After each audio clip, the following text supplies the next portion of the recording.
지난주까지는 헬라 제국까지를 봤고요. 이제 이 7절부터는 로마 제국에 대한 내용이 나오는 것입니다. 로마 제국에 대한 상징과 그 환상의 의미에 대해서는 우리가 깊이 있게 보지는 않겠고요. 바로 우리 주님 그리스도께서 이 땅 가운데 초림하시는 그 모든 역사의 과정이 이제 이스라엘에게서부터 예수 그리스도의 성육신회로 연결되어져 가는 그런 과정에 있다라고 우리가 이런 신학적인 의미들을 살펴봤습니다. 유대 백성들이 바벨론의 포로가 되고 그래서 그곳에서 70여 년 동안 포로 생활을 하고 그러고 다시 고레스에 의해서 본국으로 귀환하게 될 때 이제 그때로부터 해서 예수 그리스도께서 오시는 그때까지가 이제 그런 어떤 말하자면 트랜스퍼에 되는 그런 어떤 과정 속에 있다고 할 수가 있습니다. 구약에서 신약으로의 이행의 역사 속에 바로 이 느부갓네살 왕이 보았던 금신상과 또 은 그리고 동, 철 이 네 제국이 계속해서 그 흥망성쇠가 이루어지는 거죠. 그래서 하나님께서는 특별히 다니엘을 통해서 이 환상을 보여주신 거예요. 왜 하필이면 바벨론의 포로가 되었을 때 하나님께서 다니엘이라고 하는 사람을 세우고 또 그 시대의 에스겔이라는 사람을 세우고 이렇게 하나님께서 계시를 해 주셔야 했는가 하는 것에 우리가 주목해 봐야 됩니다. 하나님의 모든 계시에는 뜻이 있고 목적이 있어요. 하나님의 계시가 우연히 어떤 산발적으로 또는 충동적으로 랜덤하게 막 이렇게 일어나는 것이 절대 아닙니다. 하나님은 분초, 분각도 모든 것들이 다 하나님의 섭리와 뜻 가운데에서 이루어지기 때문에 우리가 성경 속에 기록되어진 내용, 특히 이 제국의 흥망성쇠, 이거 얼마나 큰 일입니까? 이런 일들이 그냥 우연하게 이루어진다. 이렇게 우리가 절대 그렇게 볼 수는 없어요. 예수님께서도 그렇게 말씀하시죠.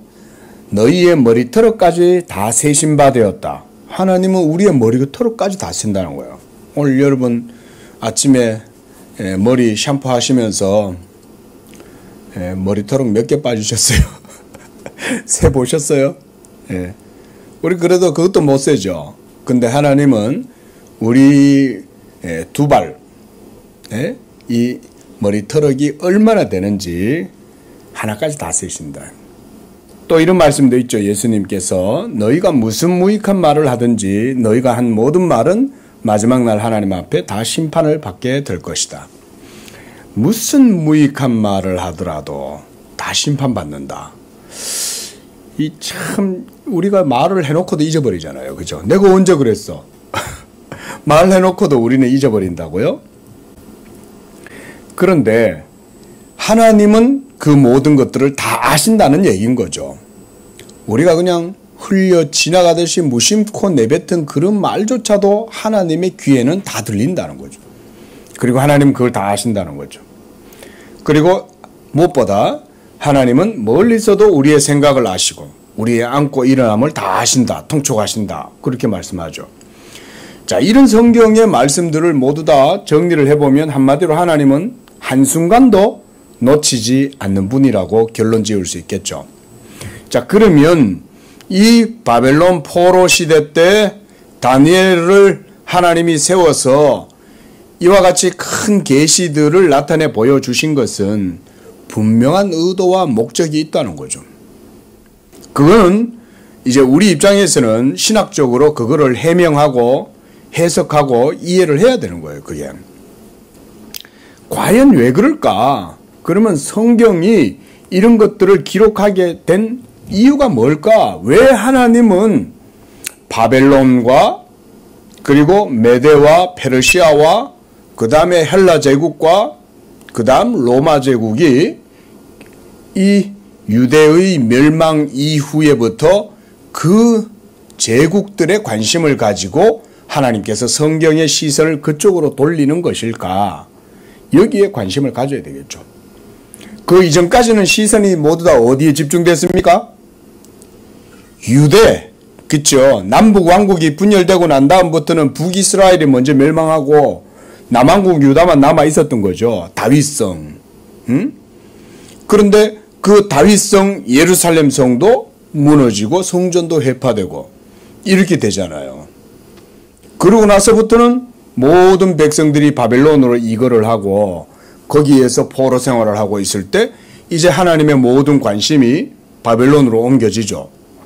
그리고 그 바벨론의 운명도 하나님이 다니엘을 통해서 알려주죠.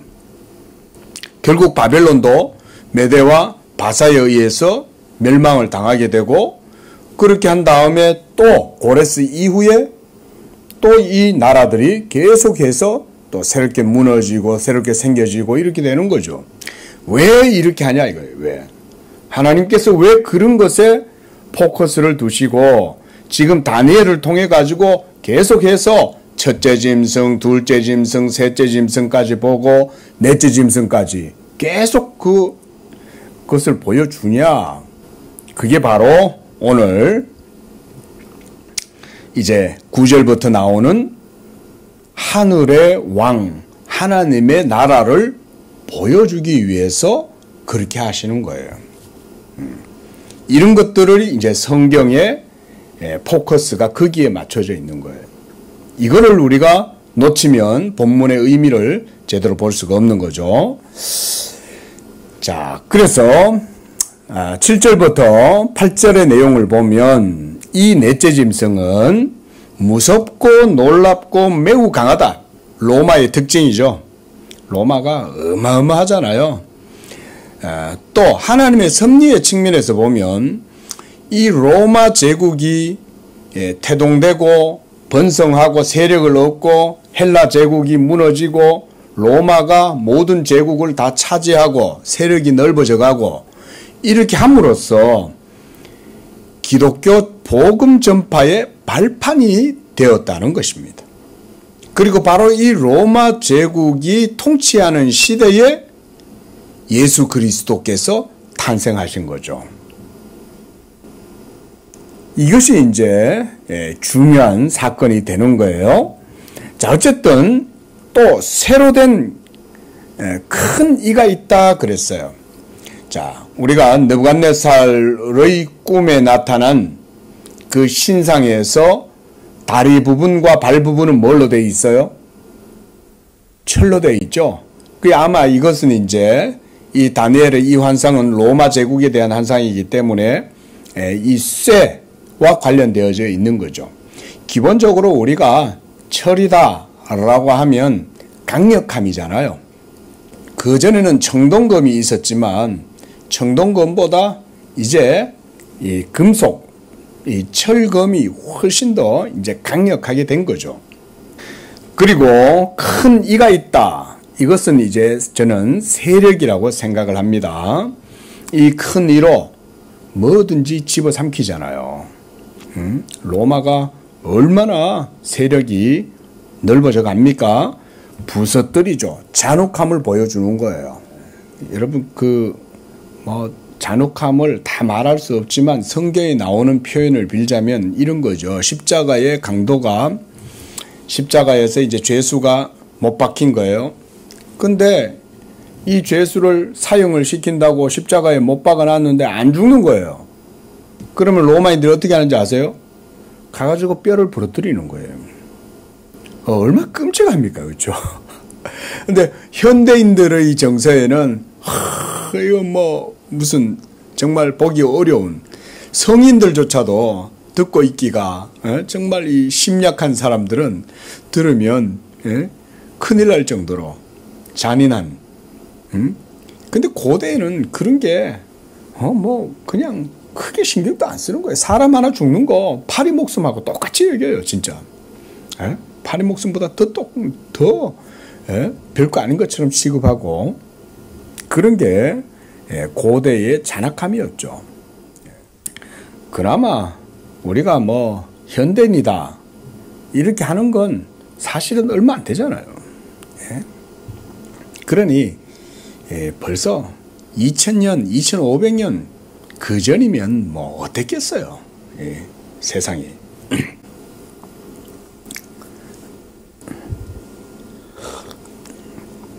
그리고 7절 하반절에 보면 이 짐승은 전에 모든 짐승과 다르고 또 10뿔이 있더라. 이 뿔은 이 로마의 통치 아래에 있는 다양한 세력들, 부족들, 민족들을 의미한다고 이렇게 봅니다. 그러나 꼭 나라가 10개다 라고 또 이렇게 봐야 되느냐? 또 그 부분에 대해 가지고도 조금씩의 이견은 있긴 해요. 하지만 로마가 지배한 모든 나라와 민족들이 있잖아요. 그런 나라들을 얘기한다고 보는 것입니다. 뭐 엄청난 야욕을 품고 모든 나라를 다 정복을 한 거죠. 로마가. 그리고 8절 내가 그 뿔을 유심히 보았어요. 유심히 보았다는 거예요. 뭔가 거기에 특이함이 있는 거예요. 로마 시대 때. 예. 이게 계시를 받는 다니엘의 심정에는 여기에 뭔가 특별함이 있다고 생각을 한 거예요. 왜일까요? 저는 기본적으로 예수 그리스도께서 임하실 때가 초림하실 때가 가까웠기 때문이라고 생각을 합니다. 예. 그건 좀 이따 또 얘기하고요. 그리고 다른 작은 뿔이 그 사이에서 났다 그랬어요. 그러니까 이 로마의 통치 시대 때 그 안에 독특한 권력의 형태가 형성되고 있다는 걸 보여주는 거예요. 왜냐하면 7절에도 보면 여러 10뿔이 있었다 그랬잖아요. 뿔은 나라와 민족이라 그랬어요. 권세라고도 할 수가 있어요. 권세. 근데 한 작은 뿔이 나오고 그래서 그 첫 번째 뿔 중에 셋이 그 앞에 뿌리까지 뽑히고 아주 특이한 이제 사건들이 일어나는 거죠. 이 시대 때. 그리고 그 앞에서 뿌리까지 뽑혔고 그리고 작은 뿔에는 사람의 눈 같은 눈들이 있고 또 입이 있어 큰 말을 하였더라. 이 부분에 대한 해석은 저는 쉽지는 않은 것 같아요. 그런데 큰 말을 했다는 것은 어쨌든 이것은 큰 말이라는 것은 권세잖아요. 우리가 언어도 더 강력한 논법과 힘이 문법 가운데 작용하면 그게 더 작고 연약한 문법을 잡아먹는 거거든요. 네? 말하자면 인간들의 그 당대의 일상적인 모든 의식들이라든가 사고는요, 문법에 의해서 통제를 당하고 문법에 의해서 지배를 받습니다. 국가의 권력이 백성들을 통치하는 수단도 사실은 이 문법이 굉장히 중요한 역할을 합니다. 일반 소시민들은 모르죠. 그냥 다 그런 줄 알고 그냥 살아가는 거죠. 근데 사실은 그렇지 않아요. 머리가 있는 위에 상위 계급에 있는 사람들은요, 통치 기술이라는 게 있어요. 그래서 언어도 왕이 어떤 식의 표현을 사용하느냐에 따라서 그 왕의 권위가 어떻게 백성들에게 읽혀지느냐라는 이런 중요한 의미들이 있거든요. 그러니까 큰 말을 했다는 얘기는 큰 권세를 부렸다 이렇게도 볼 수가 있고요. 여러 가지 해석들이 있을 수 있겠죠. 어쨌든 로마의 시대 때 뭔가 특이한 세력이 형성되고 그렇게 해서 입이 있고 눈들이 있고 큰 말을 하였더라 그랬습니다. 입과 눈이 있었어요. 자, 그런데 바로 그럴 때에 이 로마의 시대 때 이제 9절부터 예수 그리스도에 대한 증거가 나오는 겁니다. 자, 다니엘이 9절에 내가 보니 그랬어요. 왕좌가 놓이고 그랬어요. 자, 지금 이제 다니엘의 눈은 이 내 나라에서 눈을 들어서 이제 어디를 보냐면 하늘을 보는 거예요. 그래서 왕좌가 놓이고 옛적부터 항상 계신 이가 좌정하셨다. 옛적부터 항상 계신 이. 옛적부터 항상 계신 이. 누굴까요? 여기서. 바로 예수님을 얘기하는 겁니다. 여기서는. 그래서 이 왕좌에 예수 그리스도께서 앉아 계시는 거예요. 그리고 그의 옷은 희기가 눈 같고 그의 머리털은 깨끗한 양의 털 같고 그의 보좌는 불꽃이고 그 바퀴는 타오르는 불이며 불이 강처럼 흘러 그의 앞에서 나오고 그를 섬기는 자는 천천 모셔 선 자는 만만이고 심판을 베푸는데 책들이 펴 놓였더라. 역사의 책입니다. 이 책들이 펴 놓였더라 그랬어요. 책 한 권이 아니에요. 그렇죠? 책들이 펴 놓여 있는 거예요. 자, 여기서 우리가 봐야 될 게 뭐냐면요.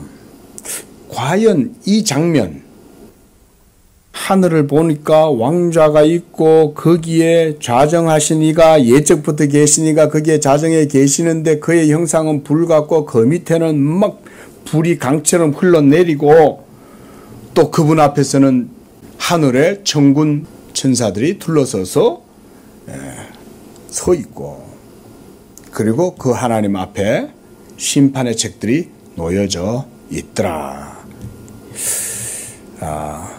이런 장면, 이런 이미지가 성경에 이전에 있을까요, 없을까요? 사실은 성경에 잘 드러나지 않지만 성경을 유심히 깊이 들여다보면 이게 보입니다. 특히 이런 것들을 어디서 볼 수 있냐면 시편에서 볼 수가 있습니다.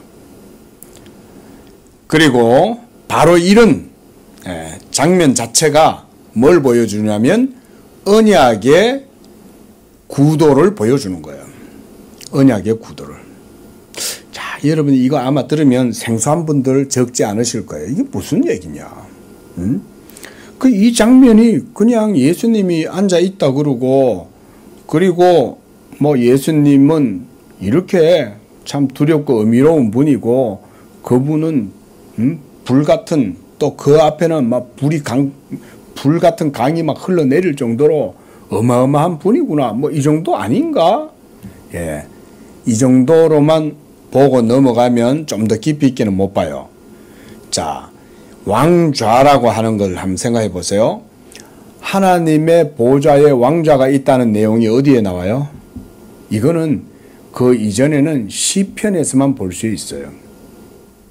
자, 우리 한번 볼까요? 시편 2편. 물론 그 이전에 선지자들한테서는 그걸 볼 수 있어요. 예? 이사야 선지자도 여호와의 영광을 여호와의 임재 앞에서 바라보면서 주께서 높이 계시는 그런 내용들에 대한 환상이 있죠. 근데 여기 보면 시편 2편에 보면 이런 내용들이 나옵니다. 먼저 2절을 보면 여호와와 그의 기름 부음 받은 자 이런 표현이 있어요. 그 다음에 9절에도 보면 내가 나의 왕을 내 거룩한 산 시온에 세웠다. 하나님께서 나의 왕을 내 거룩한 산 시온에 세웠다. 이런 표현 쓰죠. 왕은 어디에 앉아 있어요? 왕좌에 앉죠. 예? 그렇죠. 벌써 하나님이 기름 부음 받은 자, 그 메시아 왕을 세워서 왕좌에 앉히셨다는 거예요. 그 다음 12절에도 보면 그의 아들에게 입맞추라. 그렇지 아니하면 진노로 너희가 멸망을 당하게 될 것이다. 이런 내용들이 있어요. 자, 시편 2편은 대표적인 이 메시아 시편이에요. 그런데 이 메시아 시편에서 벌써 뭘 보여줍니까? 하나님이 메시아를 기름 부어 세우고 그리고 그를 나의 왕이다 라고 이렇게 말씀하잖아요. 하나님께서 그를 왕으로 세우시는 거죠. 그렇게 해서 그를 하나님 보좌 우편에 앉히시는 거예요. 자, 이번엔 시편 110편으로 다시 갑니다. 자, 이것도 동일하게 메시아 시편이에요. 자, 1절 보십시오. 여호와께서 내 주에게 말씀하시기를 내가 네 원수들로 네 발판이 되기 하기까지 너는 내 오른쪽에 어떻게 있어요? 앉아 있으라 그러죠. 아까 시편 2편에서 봤던 여호와의 기름 부음 받은 자, 그를 하나님이 내가 나의 왕을 그랬잖아요. 이 왕을 하나님이 왕좌에 앉히시는 거죠. 하나님의 우편에 앉아 계시는 여호와. 또 5절에서도 보면 주의 오른쪽에 계신 주께서 이렇게 말씀하죠. 주의 오른쪽에 계시는 주님이시다 라는 이런 표현들이 나오는 거예요. 자, 지금 제가 이 7절에 나오는 왕좌와 그리고 거기에 좌정에 계시는 예적부터 계신 그분에 대해서 지금 말씀드리고 있는 거예요. 이미 이분은 시편에도 소개가 되고 있는 거죠. 그렇죠? 무슨 얘기냐면요. 성경에서 이 예수 그리스도를 하나님 보좌 우편에 앉혀서 하나님 나라의 왕으로 세우시는 이 하나님의 사역이 이미 예적부터 있었다는 거예요. 그리고 그것이 다윗에게서도 나타났고, 그래서 시편에서 다윗이 그리스도를 향하여 내 주다라고 말했다는 거예요. 그렇죠? 그래서 예수님도 유대인들과 논쟁을 하면서 그렇게 말씀하셨죠. 너희가 다윗의 시편을 보지 못했냐? 다윗 왕이 메시아를 향하여 내 주라고 칭하지 않았냐? 그런데 내 주라고 칭했는데 어찌 그리스도가 다윗의 자손이 될 수 있겠냐? 이러면서 그리스도 자신의 신성에 대해서 그렇게 말씀을 하신 거죠. 맞잖아요. 다윗이 시편 110편 1절과 5절에도 보면 우리가 방금 봤지만은, 그렇죠? 주께서 내 주께 말씀하신다. 주의 우편에 계신 주께서, 이런 표현들을 쓰죠. 그러니까 그 메시아는 다윗의 자손이에요? 다윗의 주님이에요? 다윗의 주님이죠. 그분이 바로 누구라는 거예요? 예수님이라는 거죠. 그러니까 비록 예수님께서 2000년 전에 성육신 하셔서 마리아에게서 나셨다 할지라도 그의 본성과 기원은 태초에 만세전에 이미 있었던 거죠. 그렇죠? 자, 여러분, 그러면 이제 제가 지금 그거 설명하고 있는 거예요. 그러면 이제 우리가 눈을 들어서 어디로 봐야 되냐? 역사의 시공간을 넘어서서 어디를 봐야 되겠어요? 영원의 차원으로 우리의 눈을 돌려야 돼요. 성경은 그걸 지금 보여주고 있는 거예요. 그리고 다니엘이 지금 환상 가운데에서 보고 있는 것도 시공간 역사를 넘어선 영원의 차원에서 이루어지고 있는 그것을 지금 다니엘이 보고 있는 거예요. 거기에서 보니까 왕자가 있더라는 거예요. 하나님 보좌 우편에 하나님이 내가 나의 왕을 내 거룩한 산 시온에 세웠다라고 하신 그 왕, 예적부터 계신 그 왕이 거기에 좌정에 계시고, 그리고 그분 앞에서는 불이 강처럼 흘러내리고 그 주변에는 막 하늘의 천군 천사들이 어마어마하게 둘러서서 그 예수 그리스도의 영광을 높이고 있더라는 거예요. 자, 아직 끝이 아닙니다. 지금까지 얘기는 구약까지의 내용이었어요. 그렇죠? 예수 그리스도의 왕되심에 대한 성경의 증거가 이렇게 있었다는 거예요. 그러면 이게 언제부터 있었다는 거예요? 그러면 그 기원이 영원 전부터 벌써 하나님이 자기의 아들을 모든 역사와 모든 인간들 위에, 모든 권세들 위에 높이 세우셔서 예수 그리스도를 영원 전부터 하나님의 메시아로, 하나님의 왕으로 세우셨다는 이런 결론을 얻을 수 있죠. 그러니까 그것의 시발점은 어디였어요? 역사 속에서부터입니까? 아니죠. 이미 영원 전부터 누구 안에서? 삼위일체 하나님 안에서 그 일이 이미 작정되고 하나님께서 그 가운데 모든 경륜을 다 이루고 계시는 거다. 요 얘기를 하려고 제가 그런 거예요. 예. 그렇게 하려고 지금까지 말이 길었던 거예요. 이 예수 그리스도의 왕좌를 하나님이 세웠는데 다니엘도 지금 이걸 본 거예요.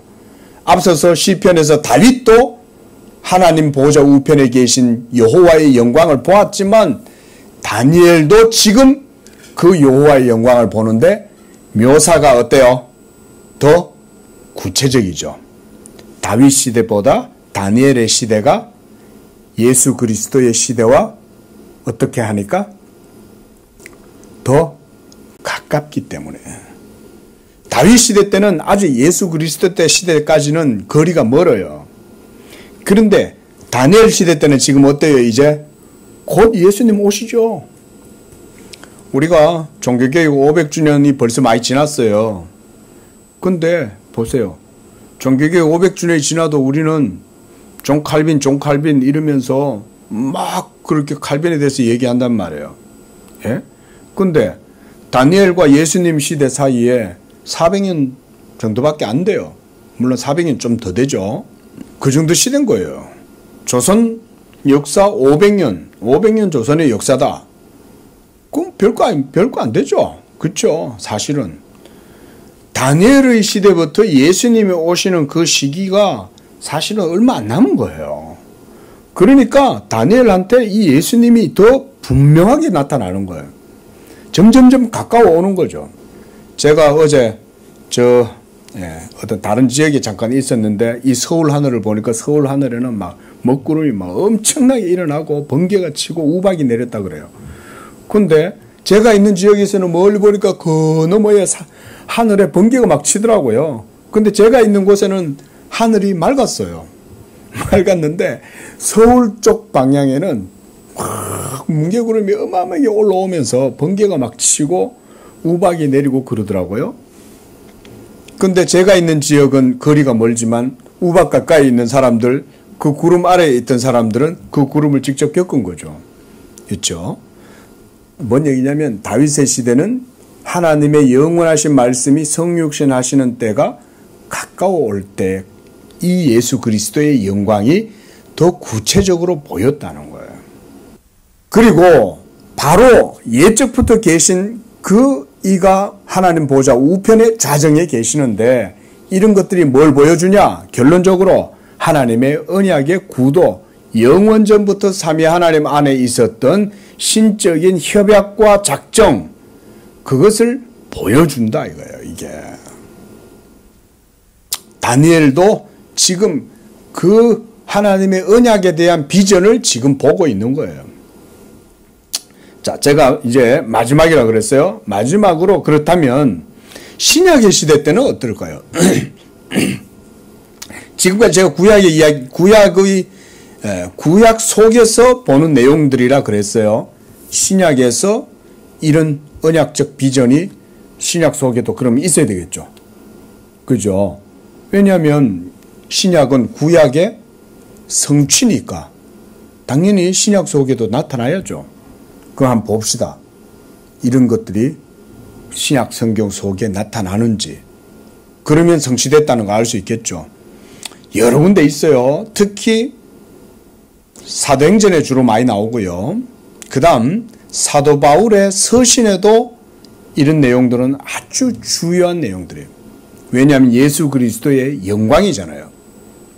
예수 그리스도의 영광에 대한 거기 때문에 사도 바울도 굉장히 이 부분을 강조를 많이 하는데 한번 봅시다. 빌립보서 2장 9절에서 10절을 한번 봅니다.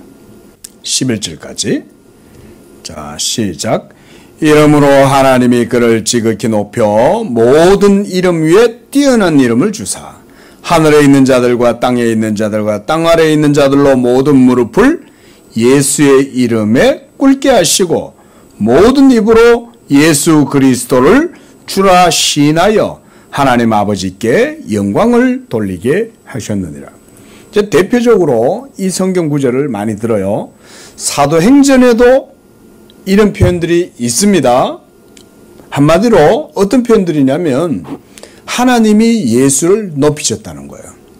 사도 베드로도 오순절 성령의 충만함을 받고 많은 유대인 백성들 6월절에 막 담대하게 복음을 전하죠. 그렇죠? 예? 여러 부형들이여 들으라. 하나님이 이 예수를 높이셨다. 라는 표현이 있어요. 예수를 높이셨다. 어디까지 높이셨겠어요? 빌립보서 2장 9절에는 보면 하나님이 그를 지극히 높여 그랬어요. 지극히. 어디까지? 모든 이름 위에 뛰어난 이름을 주셨다는 거예요. 모든 권세들, 예? 모든 지배 세력들, 모든 패권들, 예? 모든 권력들, 그들 위에 예수 그리스도를 높이 세우셨다는 거예요. 자, 이 일이 바로 언제부터 작정되었다? 영원전부터 작정되었다. 벌써 하나님이 이 일을 만세 전부터 계획하신 거예요. 그래서 너는 내 아들이라 오늘날 내가 너를 낳았도다. 예? 그러면서 너는 내 우편에 앉았으라. 그의 발에 입맞추라. 그에게 입맞추지 아니하는 자는 진노를 당할 것이고 멸망을 당하게 될 것이다. 자, 그런 구도하고 똑같은 내용이죠. 이게 바로 언약의 비전들인 거예요. 근데 이게 이제 성취가 된 거죠.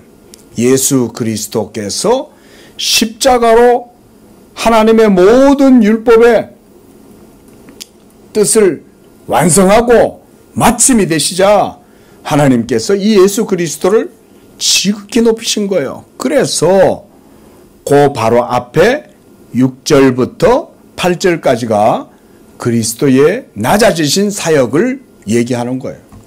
예수님이 왜 낮아지시고 비천한 종의 형상으로 이 땅에 오셨냐? 그거는 영원전에 하나님께서 아들에게 주신 이 명령을 이루어서 아들로 하여금 하나님 아버지께 영광을 돌리게 하려고 그렇게 하신 거예요. 이런 내용이 제가 지금 말씀드리고자 하는 내용인 거예요. 예? 그리고 이게 지금 다니엘이 지금 그걸 보고 있다고 제가 지금 얘기를 드리는 거예요. 예? 성경신학 속에 이런 내용들이 있는 거예요.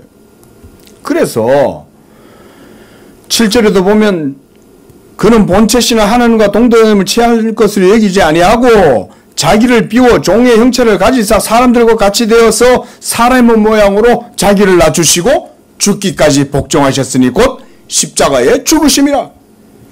이 십자가의 죽으심으로 하나님의 아들이 성육신 하셔서 하나님의 율법의 모든 의를 다 이루신 거예요. 자기 육체로. 그리고 율법을 폐하시고 부활하사 새 생명의 근원이 되어주신 거예요. 우리가 구원받는 건 부활하신 예수 그리스도로 말미암아 이 새 생명을, 부활 생명을 우리 속에 갖게 된 거예요.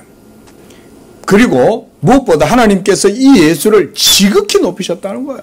너는 내 우편에 앉았으라. 그래서 예수께서 하늘로 올라가셔서 어디 가셨어요? 하나님 보좌 우편에 앉아 계시는 거예요. 스테반이 하늘을 보니까 예수님이 어디 앉아 계세요? 한번 성경 한번 확인해 봅시다. 자, 스테반도 비전을 보았죠. 자, 사도행전 7장을 보겠습니다. 사도행전 7장에서 스테반이 딱 죽기 전에 마지막으로 그의 영혼이 큰 환희에 사로잡히면서 눈이 열려서 하늘을 보게 된 거예요. 자, 55절, 7장 55절 보세요. 스테반이 성령 충만하여 하늘을 우러러 주목하여 하나님의 영광과 그랬어요. 그렇죠? 여호와께서 계시죠?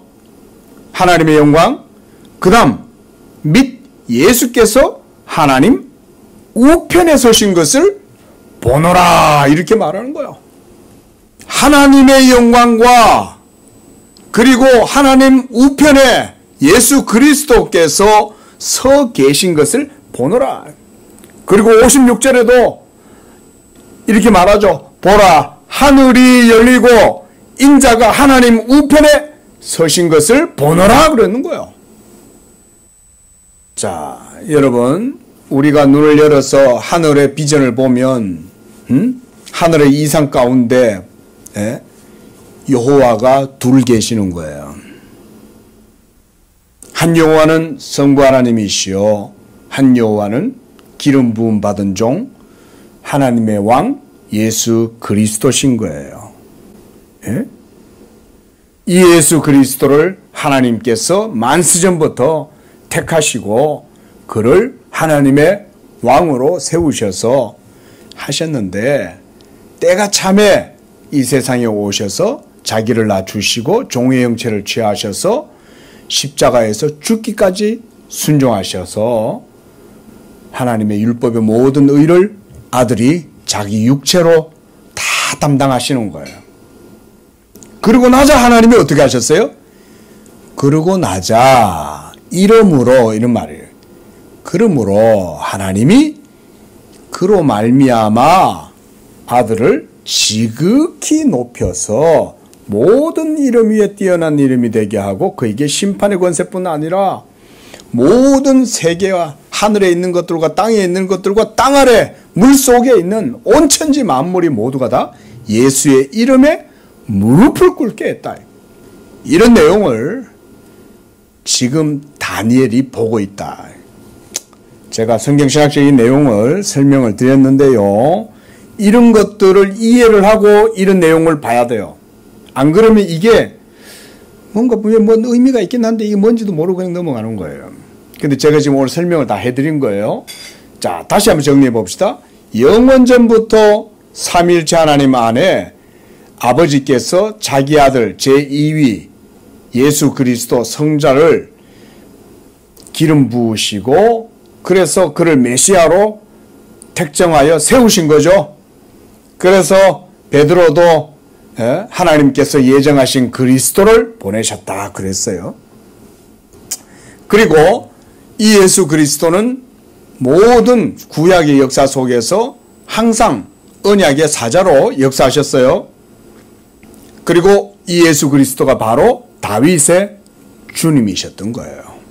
다윗은 또 이 예수 그리스도를 본 거예요. 주의 우편에 서신 주께서 여호와께서 내 주에게 말씀하여 이르시되, 다윗이 하나님 우편에 서 계신 그분을 내 주님이라고 고백을 하는 거예요. 이 예수님은 여러분의 주님이 되시는 줄로 믿습니다.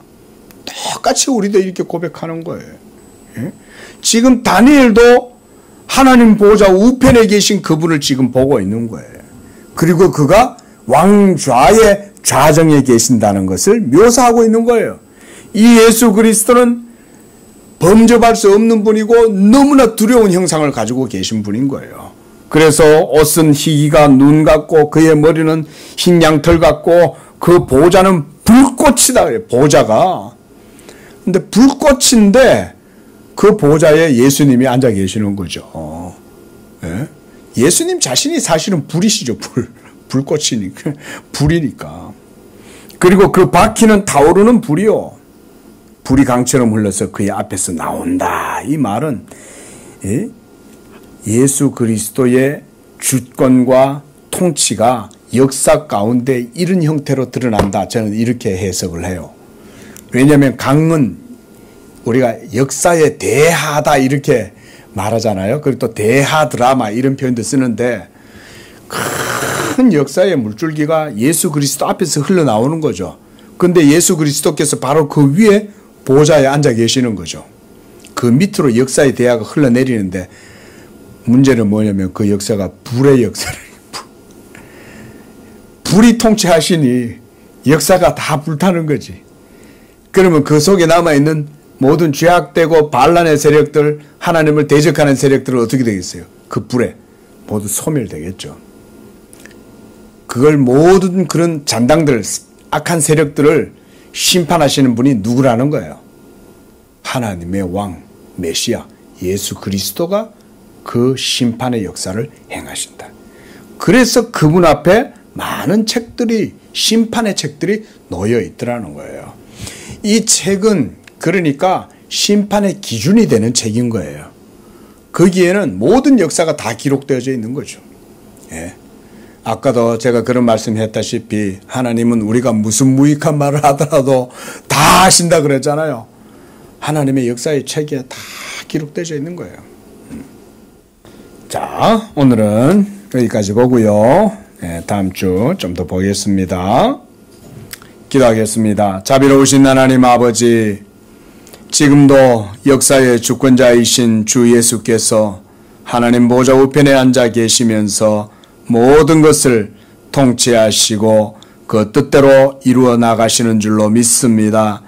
여호와는 은혜 베풀 자에게 은혜를 베풀고 심판을 베풀 자에게는 심판을 베푸신다고 하셨사오니 이 역사의 주권자 예수 그리스도를 우리가 바르게 알게 하시고 그의 기원은 태초의 상고부터요 그는 평강의 하나님이시요 만왕의 왕이 되시는 줄로 믿습니다.